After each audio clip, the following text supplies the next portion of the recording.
बिस्मिल्लाहिर्रहमानिर्रहीम, अस्सलाम वालेकुम। खेलों की खबरों पर तबसरा और तजियों सजे स्कोर के एक और प्रोग्राम के साथ सैयद याह्या हुसैनी आपकी खिदमत में हाजिर है। पाकिस्तान की मौजूदा टीम की बैटिंग लाइनअप में तीनों फॉर्मेट के कप्तान बाबर आजम को रीढ़ की हड्डी की हैसियत हासिल है, जिनके बगैर पाकिस्तान की बैटिंग बेमानी कही जा सकती है।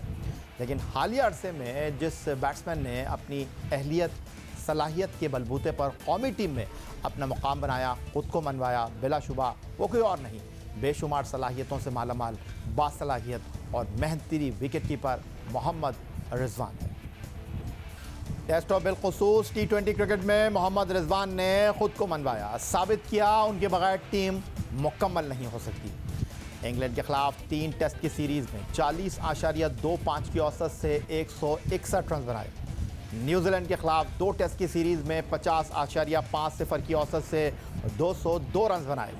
जनूबी अफ्रीका के खिलाफ 2 टेस्ट की सीरीज़ में 83 की औसत से 166 रन स्कोर किए। T20 फॉर्मेट में टीम मैनेजमेंट ने मोहम्मद रिजवान को बतौर ओपनर खिलाने का फैसला किया। न्यूजीलैंड के खिलाफ पहले 2 T20 में मोहम्मद रिजवान तवक्कुआत पर पूरा न उतरे। अलबत्ता 22 दिसंबर 2020 को मैकलीन पार्क नेपियर में मोहम्मद रिजवान की किस्मत चमकी। 59 गेंदों पर 10 चौकों और 3 छक्कों के साथ दाएं हाथ के बैट्समैन ने 150.84 के स्ट्राइक रेट के साथ 89 रन की इनिंग खेली। Harare sports club cricket ground पर 3 T20 मैचों की सीरीज़ के पहले मुकाबले में जहां कप्तान बाबर आजम, फ़खर जमान, मोहम्मद हफीज़ बड़ी इनिंग न खेल सके, मोहम्मद रिजवान ने एक बार फिर पाकिस्तान टीम की बैटिंग का बोझ उठाया और नाकाबिल शिकस्त 82 रन की बारी ली। जिम्बाब्वे के खिलाफ हरारे में मोहम्मद रिजवान का परफॉर्म करना, रन बनाना इत्तेफाक नहीं था। मोहम्मद रिजवान T20 क्रिकेट में इस वक्त कौमी टीम के सबसे बेहतरीन बैट्समैन का किरदार अदा कर रहे हैं। सबूत उनकी परफॉर्मेंस, खेल और कारकर्दगी है। आखिरी 10 T20 मुकाबलों में मोहम्मद रिजवान ने शानदार खेल का मुजाहरा किया है। 5 निफ सेंचुरियाँ और 1 सेंचुरी के साथ उन्होंने 537 रन बनाए हैं, 55 चौके और 18 छक्के लगाए हैं। इस कारकर्दगी पर तो सिर्फ इतना ही कहा जा सकता है, अल्लाह ताला मोहम्मद रिजवान को नजरे बस से बचाए। पाकिस्तान क्रिकेट टीम इस वक्त जिम्बाब्वे के खिलाफ T20 सीरीज़ खेलने में मसरूफ़ है, जिसके बाद टेस्ट सीरीज़ मुनक़्क़िद होगी। पाकिस्तान का पहला sports channel Jio super in मुकाबलों को बराह रास्त नशर कर रहा है। 2006 में लॉन्च होने वाला जियो सुपर दुनिया खेल के कई बैनुल-अक़वामी और डोमेस्टिक इवेंट्स को अपनी स्क्रीन की ज़ीनत बना चुका है। जियो सुपर ने क्रिकेट के 2 आलमी कप 2007 और 2011 नशर किए। वर्ल्ड T20 2007, 2009 और 2010 के हुकूक भी जियो सुपर ने हासिल किए और अपने नाज़रीन तक इसको पहुंचाया। एशेज़ सीरीज़ हो या 2 मुल्कों के दरमियान बाहमी क्रिकेट सीरीज़, इनमें भी बहुत से ऐसे इवेंट्स हैं जो जियो सुपर की स्क्रीन की ज़ीनत बने। पाकिस्तान सुपर लीग के दिलचस्प और सनसनीखेज़ मुकाबले भी जियो सुपर की स्क्रीन की ज़ीनत बनते रहे हैं और बन रहे हैं। जियो सुपर एक बार फिर पाकिस्तानी शायकीन के लिए पाकिस्तान और जिम्बाब्वे की सीरीज़ लेकर हाजिर हुआ है। पाकिस्तान और जिम्बाब्वे की क्रिकेट टीमों के दरमियान दूसरा T20 इंटरनेशनल मैच अब से कुछ देर बाद Harare sports club cricket ground पर मुनक़्क़िद होगा। जिम्बाब्वे की टीम, जिसने पहले मैच में पाकिस्तान टीम को टफ टाइम दिया था, उस मैच में middle order batsman Craig Ervine 34 run बनाकर जिम्बाब्वे के टॉप बैट्समैन रहे थे। लेकिन जिम्बाब्वे के लिए एक अच्छी खबर ये नहीं है दूसरे मैच के लिए कि एरविन पिंडली की इंजरी का शिकार होकर इवेंट से बाहर हो गए हैं। उनकी जगह तरासाई मसाकांडा को मुतबादिल खिलाड़ी के तौर पर स्क्वाड में शामिल कर लिया गया है। लेकिन दूसरी तरफ जिम्बाब्वे की टीम के लिए अच्छी खबर यह है कि उनके तजुर्बाकार बैट्समैन ब्रैंडन टेलर फिट हो गए हैं और वो दूसरे T20 इंटरनेशनल मैच के लिए टीम को दस्तयाब होंगे। ब्रैंडन टेलर पहले T20 में नासाज़ी तबीयत की वजह से शिरकत ना कर सकेगा। कुछ बात कर लेते हैं इस साल इंटरनेशनल क्रिकेट काउंसिल के तहत होने वाले ICC वर्ल्ड कप T20 की, जिसकी मेज़बानी भारत ने अक्टूबर में करना है। लेकिन गुज़िश्ता एक माह के दौरान भारत में कोरोना से सैकड़ों अमवात हुई हैं और लाखों लोग कोविड-19 की वबा से मुतासर हो चुके हैं। एक अंदाजे के मुताबिक भारत में यौमिया 2.5 लाख अफराद कोरोना वायरस से मुतासर हो रहे हैं। कोरोना वायरस ही के बायस बरतानवी वज़ीर आज़म बोरिस जॉनसन ने भी भारत का दौरा मनसूख कर दिया था और बरतानिया ने भारत को रेड लिस्ट में डालते हुए भारतीय शहरियों को बरतानिया के सफ़र पर पाबंदी लगा दी है। इस तमाम सूरत हाल के बाद बैनुल-अक़वामी क्रिकेट की बॉडी आईसीसी भी भारत में बढ़ते हुए केसेस पर तशवीश में मुब्तला है। इत्तलात के मुताबिक आईसीसी ने भारत में कोविड-19 की सूरत हाल का बग़ौर जायज़ा लेने का फैसला किया है। वर्ल्ड कप के इनेकाद के लिए आईसीसी मुकम्मल तसल्ली का ख्वाहिशमंद है। आईसीसी के ज़राए के मुताबिक टीमों और ब्रॉडकास्टर समेत दीगर मुतल्लिक़ अफ़राद की सेहत और हिफाजत को ख़तरे में नहीं डाला जा सकता। आईसीसी का वफ़द अगले चंद रोज़ में भारत का दौरा करेगा और वर्ल्ड कप के लिए भारत के 9 मुजव्वज़ा वेन्यूज़ का जायज़ा लेगा। आईसीसी जायज़ा लेने के बाद वेन्यूज़ का हतमी फैसला भी करेगा। 28 फरवरी को मीडिया से गुफ्तगू करते हुए पाकिस्तान क्रिकेट बोर्ड के सरबराह एहसान मानी ने भी इस बात का इशारा दिया था कि अगर भारत इस साल आईसीसी वर्ल्ड कप T20 की मेज़बानी करने के काबिल न रहा तो इवेंट UAE मुंतकिल कर दिया जाएगा। नहीं हो सकता तो UAE में होगा ये चैंपियंस ये T20 वर्ल्ड कप। वो फैसला ऑलरेडी हो चुका हुआ है।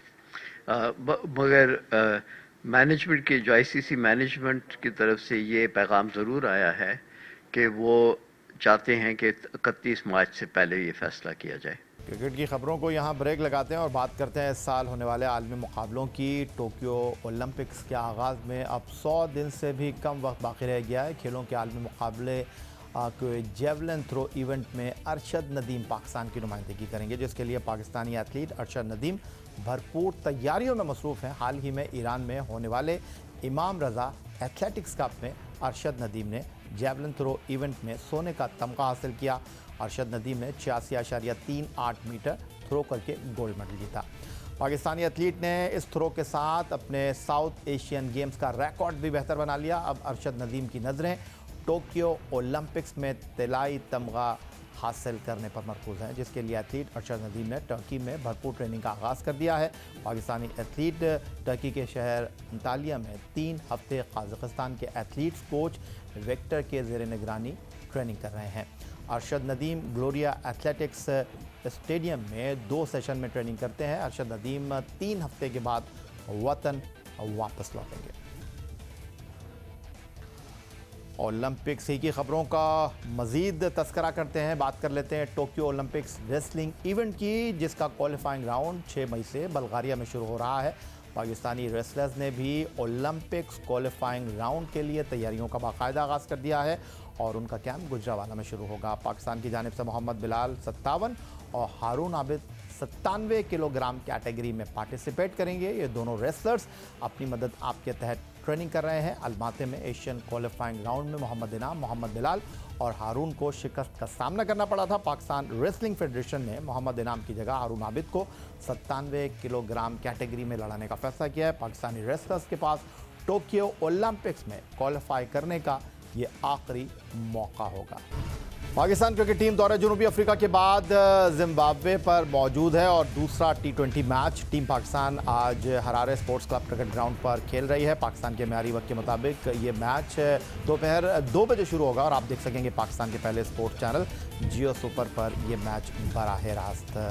अब चलेंगे जनाब रावलपिंडी, जहां हमारे साथ मौजूद हैं पाकिस्तान के टेस्ट ऑलराउंडर सुहेल तनवीर, जिनके साथ हम गुफ्तगू करेंगे पाकिस्तान क्रिकेट टीम की हालिया कारकर्दगी, पाकिस्तान क्रिकेट टीम के बॉलिंग मसाइल और पाकिस्तान टीम के कॉम्बिनेशन के हवाले से। लेकिन क़ब्ल इसके कि हम सुहेल तनवीर से गुफ्तगू की शुरुआत करें।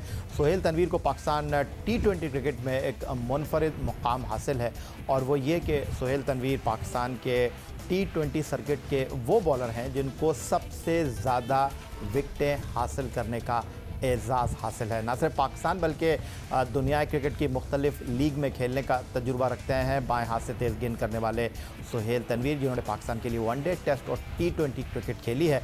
और सुहेल तनवीर की अगर T20 करियर की हम बात करते हैं तो सबसे ज़्यादा 368 विकटें सुहेल तनवीर को हासिल करने का एज़ाज़ हासिल है। 355 मैच खेलकर 25.06 उनकी औसत, 7.39 उनका इकॉनमी रेट और उनकी बेहतरीन बॉलिंग T20 क्रिकेट में 6 विकेट 14 रन केवल। खुशामदीद कहेंगे सुहेल आपको। और पहले तो मैं ये जानना चाहूँगा कि माह रमज़ानुल मुबारक में रोज़े कैसे चल रहे हैं आपके, और एक रमज़ान क्रिकेट का इवेंट फेस्टिवल हुआ करता था लेकिन कोविड की वजह से वो गुज़िश्ता साल भी नहीं हुआ, इस साल भी ये एक्टिविटीज़ नहीं हो पा रही हैं, तो कैसे गुजर रहे हैं आपके शब व रोज़ और ट्रेनिंग कहाँ कर रहे हैं?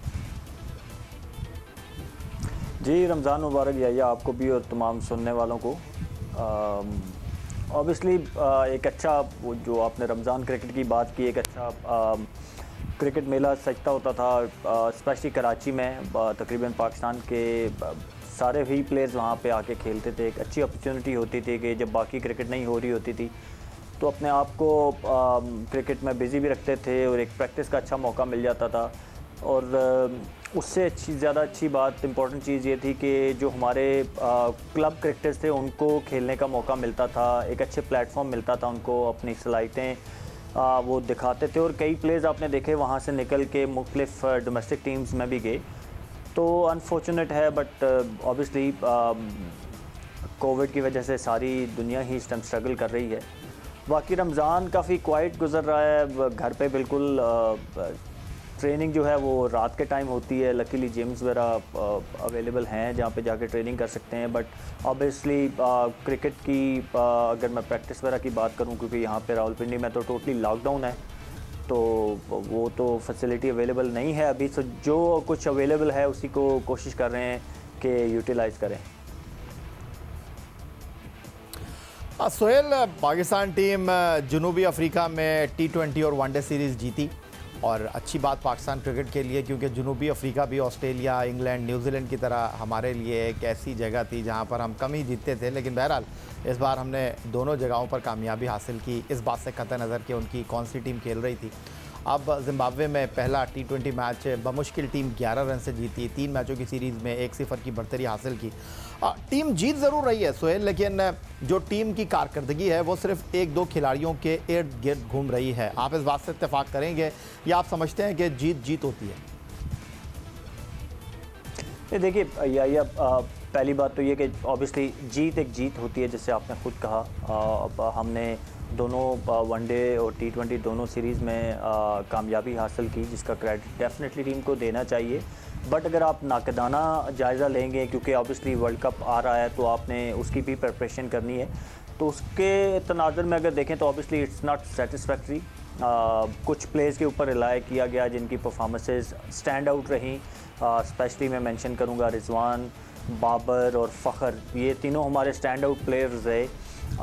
बॉलिंग के डिपार्टमेंट में हमने पैचेस में अच्छी बॉलिंग की, बट ओवरऑल अगर आप कहें तो कंसिस्टेंसी नज़र नहीं आई। वो एक आप कह सकते हैं, जैसे मैंने कहा ना कि अगर आप वर्ल्ड कप को देख रहे हैं तो आपने चीज़ों को, yes we won both series T20 और one days, but there are areas जो ग्रे एरियाज़ हैं जहाँ पे we need to look into it. Sohail, आपने बॉलिंग परफॉर्मेंस की बात की, आपसे बैटिंग एरिया के हवाले से हमारी बात हुई। कोई शक नहीं इसमें कि 2020 मोहम्मद हफीज़ के लिए बहुत अच्छा रहा था, लेकिन इस साल की अगर हम बात करते हैं बिलखुसूस दौरा जनूबी अफ्रीका की, तो फ़खर ज़मान, रिजवान एंड कैप्टन बाबर आज़म, इन तीनों ने टीम की बल्लेबाजी का बोझ अपने कंधों पर उठाया हुआ है। लेकिन आपकी मौजूदगी का फ़ायदा उठाते हैं, आपके पास बड़ा वसी तजुर्बा है, मुख्तसर फॉर्मेट की T20 क्रिकेट खेलने के हवाले से दुनिया भर में आप खेले हैं। और अगर मौजूदा पाकिस्तान का बॉलिंग अटैक मैं आपके साथ शेयर करना चाहूँ, जो इस वक्त 5 बॉलर्स हैं जो कि पाकिस्तान टीम के साथ ट्रैवल कर रहे हैं। शाहीन शाह अफरीदी पाकिस्तान टीम के स्टार हैं, फिर हसन अली, अच्छी खबर है, कम बैक किया उन्होंने फ़िटनेस से, अपनी जो है वो मसाइल से निकलने के बाद। हारिस रऊफ़ एक अच्छा प्रोस्पेक्ट है पाकिस्तान के लिए। फ़हीम अशरफ बहुत अच्छा चिप इन कर रहे हैं एक ऑलराउंडर की हैसियत से। लेकिन मोहम्मद हसनैन गुज़िश्ता 2 साल से टीम के साथ हैं, लेकिन इनकी जो कारकर्दगी है और इनको जो मौक़े मिलने के हवाले से हम बात करते हैं और उस पर बहुत ज़्यादा गुफ्तगू हो रही है। तो आप समझते हैं कि ये जो आपका बॉलिंग अटैक है इन 5 बॉलर्स के साथ, हम इन्हीं के साथ जाएं तो बेहतर रहेगा, या आप समझते हैं कि कोई तब्दीली होनी चाहिए? देखिए या सारे बॉलर्स, अगर शाहीन को आप obviously he is been exceptional from last 2 years. बाकी अगर आप देखें तो जितने भी बॉलर्स हैं उनमें मैंने आगे बात की, कंसिस्टेंट जो है वो परफॉर्मेंस नज़र नहीं आती, पैचेस में आती है, किसी एक मैच में अच्छी बॉलिंग नज़र आती है। There is no doubt they are talented, we all believe के टैलेंटेड बॉलर्स हैं, सबके पास स्किल्स भी हैं, but obviously end of the day आपको यू हैव टू डिलीवर जो भी आपकी स्किल्स हैं उनको। जैसे बाबर के पास स्किल्स हैं ना, तो उनको डिलीवर भी करता है। So same goes in bowling के अगर आपके पास स्किल्स अच्छी हैं तो आपको परफॉर्म करना होता है।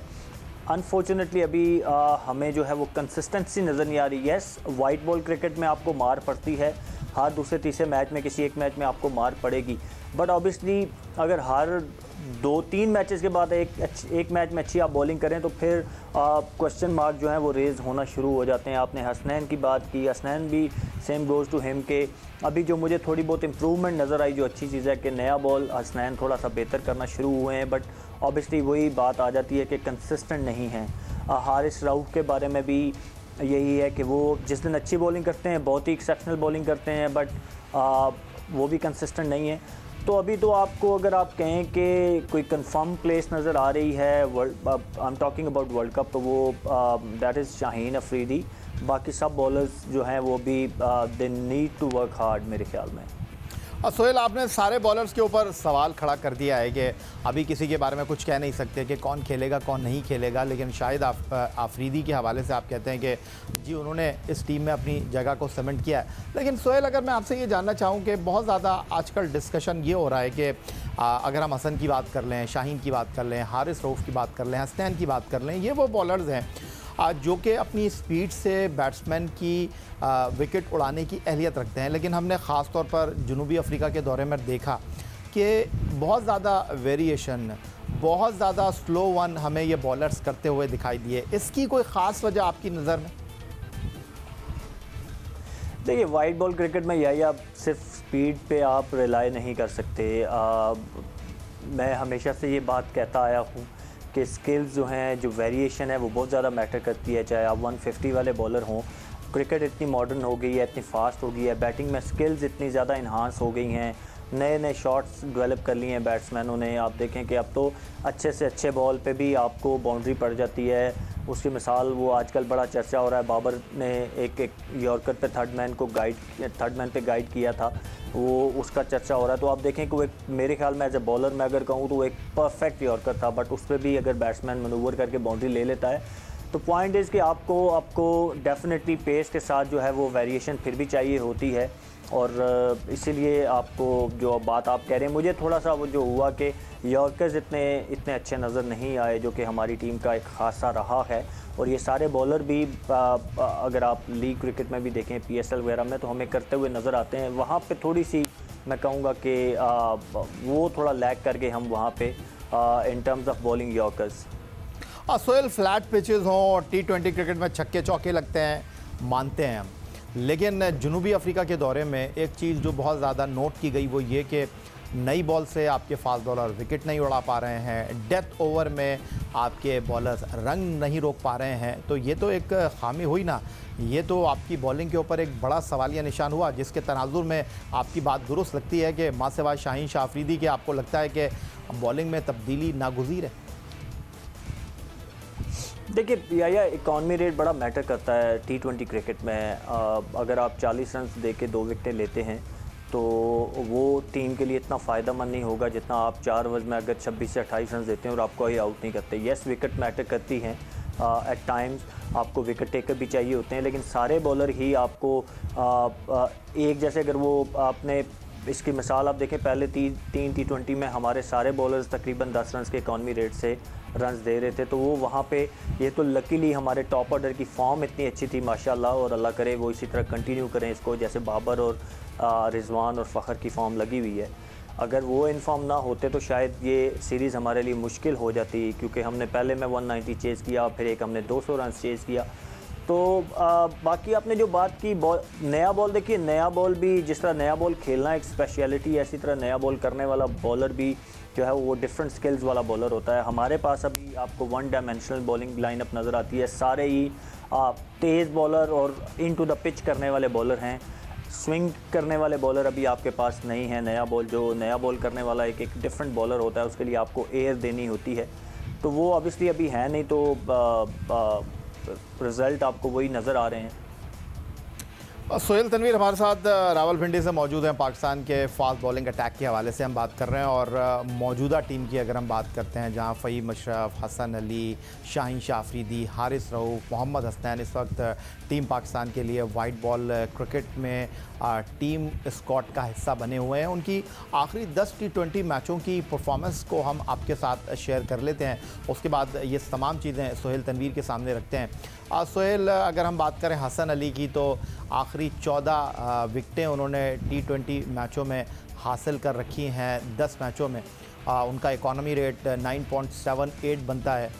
फिर अगर हम हारिस की बात करें तो उन्होंने 12 खिलाड़ियों को आउट किया है, 9.42 उनका इकॉनमी रेट है। फ़हीम अशरफ ने 9 खिलाड़ी आउट किए हैं, 8.22 उनका इकॉनमी रेट है। शाहीन शाह अफरीदी ने आखिरी 10 T20 मैचों में 9 आउट किए हैं, 8.52 उनका इकॉनमी रेट है। और मोहम्मद हसनैन ने 7 विकटें आखिरी 10 T20 मैचों में 7.44 के इकॉनमी रेट से हासिल कर रखी हैं। जो हमारे दो प्रीमियर फास्ट बॉलर हैं, हसन अली एंड हारिस रऊफ़, उनका इकॉनमी रेट 9 के ऊपर है।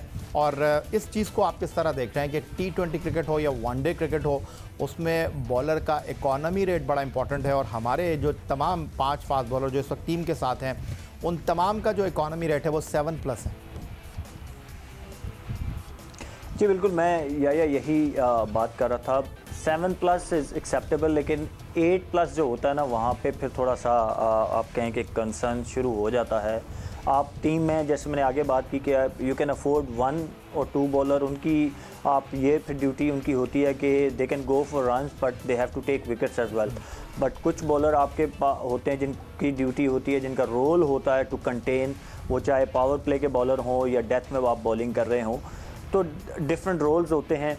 बट आप you can not afford 3-4 bowler आपके फास्ट बॉलर खेल रहे हैं और उनमें से 2-3 जो हैं वो 9+ के अगर इकॉनमी रेट से बॉलिंग करें। इसमें आप ये देखें कि हमने ज़्यादा मैचेस हमारे जो वीकर अपोजिशन के साथ भी हुए हैं।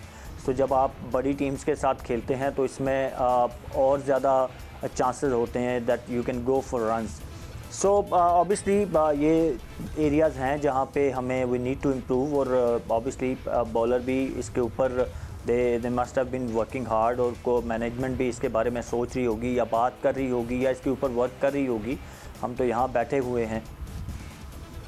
टेस्ट ऑलराउंडर सोहेल तनवीर रावलपिंडी से हमारे साथ मौजूद हैं। पाकिस्तान टीम के दौरा ज़िम्बाब्वे के हवाले से हम गुफ्तगू कर रहे हैं। रावलपिंडी से हमारे साथ मौजूद हैं टेस्ट ऑलराउंडर सोहेल तनवीर।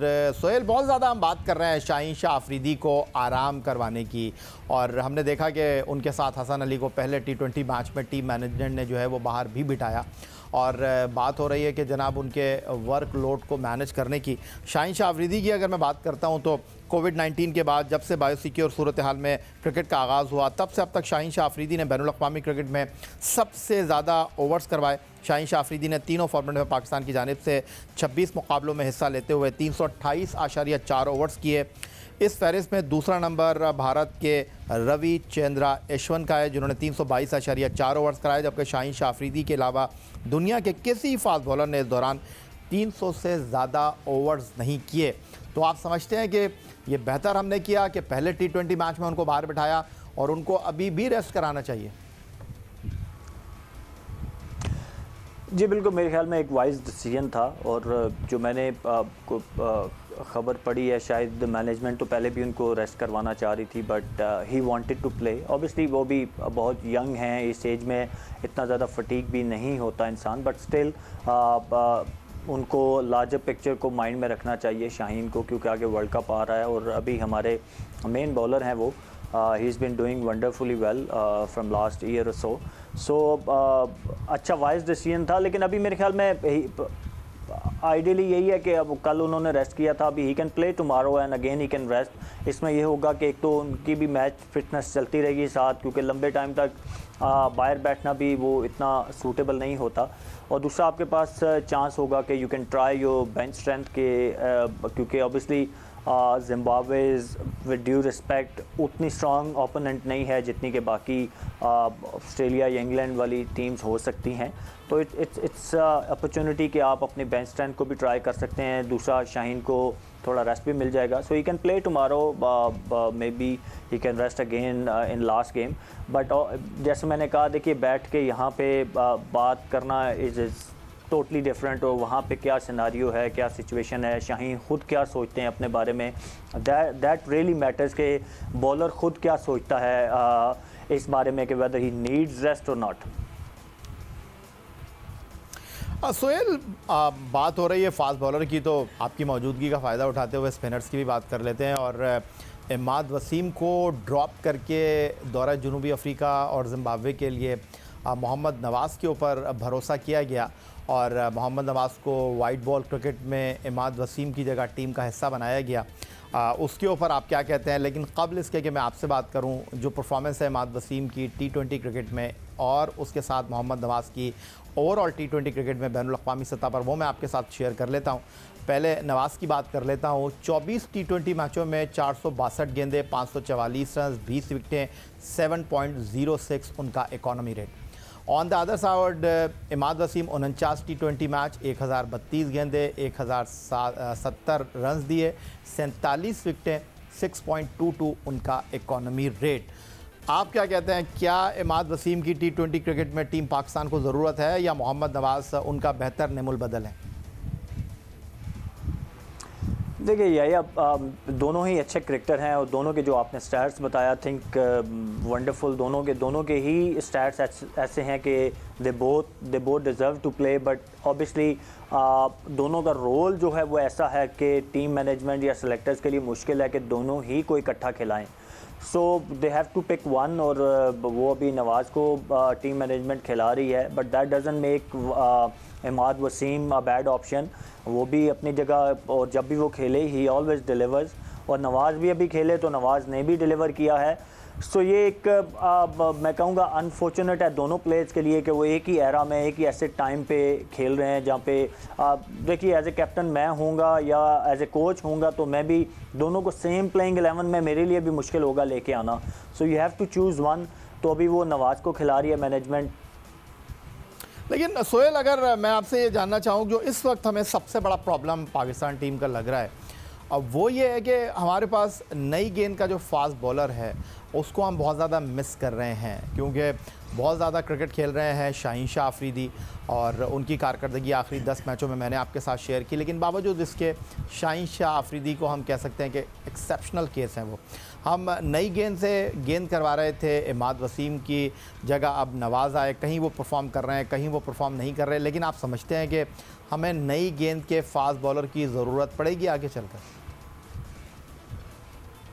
जी देखिए, बिल्कुल आपको जिस तरह कि मैंने आगे कहा कि जिस तरह आपको नया बॉल खेलने के लिए ओपनिंग की ज़रूरत होती है, इसी तरह आपको you need opening bowler as well. और आपके पास अभी तो वो जो करंट लाइनअप है ये सारे ही वन डायमेंशनल, मतलब पेस वाले बॉलर हैं जो कि they rather more effective in after power play in middle overs और डेथ. तो नया बॉल आपको करने वाला bowler definitely you need to find one. और वो ऑब्वियसली मैनेजमेंट उसके ऊपर सोच रही होगी, बट जगह बिल्कुल खाली है. और अब लेट्स सी कि वो किसको लेके आते हैं उस जगह पे. आपकी मौजूदगी का फ़ायदा उठाऊंगा सोहेल, और आपसे ये जानना चाहूँगा कि आप बात कर रहे हैं कि टीम में कुछ तब्दीलियाँ हो सकती हैं, तब्दीलियाँ मुतवक्के हैं कारकर्दगी को देखते हुए, बिलखुसूस फास्ट बॉलिंग के शोबे में. तो इस वक्त अगर हम बात करते हैं तजुर्बेकार फास्ट बॉलर की, आप हो गए, मोहम्मद आमिर हो गए, उन्होंने तो खैर क्रिकेट से अलहदा होने का फ़ैसला कर लिया और चीफ सेलेक्टर कहते हैं जब तक वो रिटायर हैं तो उनको कैसे हम कंसिडर कर सकते हैं. वहाब रियाज को मुंतखब नहीं किया गया. आप समझते हैं कि सोहेल तनवीर, मोहम्मद आमिर, वहाब रियाज अब भी जनाब इस फास्ट बॉलिंग लाइनअप में इनकी जगह बनती है या नहीं? देखिए या मैं स्ट्रॉन्ग बिलीवर के जो परफॉर्म करे उसको ज़रूर कंसिडर किया जाना चाहिए. सो अगर हम परफॉर्म करते हैं, अभी PSL आ रहा है, तो या कोई भी जो बाकी प्लेयर्स डोमेस्टिक क्रिकेट खेल रहे हैं, जितने भी बॉलर्स हैं, अगर वो परफॉर्म करते हैं तो जिस तरह बाकी अभी जितने भी प्लेयर्स गए they performed and they got picked, इसी तरह सीनियर प्लेयर्स को भी अपॉर्चुनिटी मिलनी चाहिए. इसी तरह अगर वो अच्छी फॉर्म में हो, अच्छे रिदम में हो तो why not. But again it depends कि आपकी करंट फॉर्म कैसी है या आपकी परफॉर्मेंस कैसी है. ये जो PSL के रिमेनिंग मैचेस हैं, आई थिंक ये एक अच्छी अपॉर्चुनिटी है प्लेयर्स के लिए भी और मैनेजमेंट और सेलेक्टर्स के लिए भी कि वो क्योंकि करीब होंगे इंग्लैंड सीरीज़ से पहले हमारे ये मैचेस होंगे, उसके बाद इंग्लैंड सीरीज़ है और वेस्ट इंडीज़ की सीरीज़ है। तो I think it's a golden opportunity for players and management के वो एक पूल तैयार करें वर्ल्ड कप के लिए। बहुत शुक्रिया आपका। टेस्ट ऑलराउंडर सोहेल तनवीर रावलपिंडी से हमारे साथ मौजूद थे। पाकिस्तान टीम जिम्बाब्वे के दौरे पर मौजूद है और सोहेल तनवीर ये कहते हैं कि फ़िलहाल अभी हम ये नहीं कह सकते कि इस टीम का जो कॉम्बिनेशन है वो फाइनल हो गया है। सोहेल तनवीर समझते हैं कि जनाब जो टीम का कॉम्बिनेशन है उसमें रद्दोबदल का इम्कान मौजूद है। टीम में कुछ खिलाड़ियों की कारकर्दगी में तसलसल नहीं है, तवातुर के साथ वो कारकर्दगी नहीं दिखा रहे और सोहेल तनवीर कहते हैं कि आगे मुस्तकबिल में आने वाले मुकाबले इस बात का तयन करेंगे कि हमारा squad ICC world cup T20 के लिए क्या होना चाहिए। यही आज का हमारा ये प्रोग्राम था। आप ट्विटर पर मुझे फॉलो कर सकते हैं, फेसबुक पर हमारा पेज score.geo news, जहाँ जाकर आप इस प्रोग्राम के क्लिप्स एक बार फिर देख सकते हैं। आप हमें ईमेल कर सकते हैं, अपनी राय का इजहार कर सकते हैं score@geo.tv पर। इस दुआ, इस उम्मीद, इस तवक्को के साथ कि पाकिस्तान में खेल और खिलाड़ी तरक्की करते रहें, सैयद या हुसैनी को स्कोर की पूरी टीम के साथ अगले प्रोग्राम तक के लिए इजाज़त दीजिए। अल्लाह हाफ़िज़।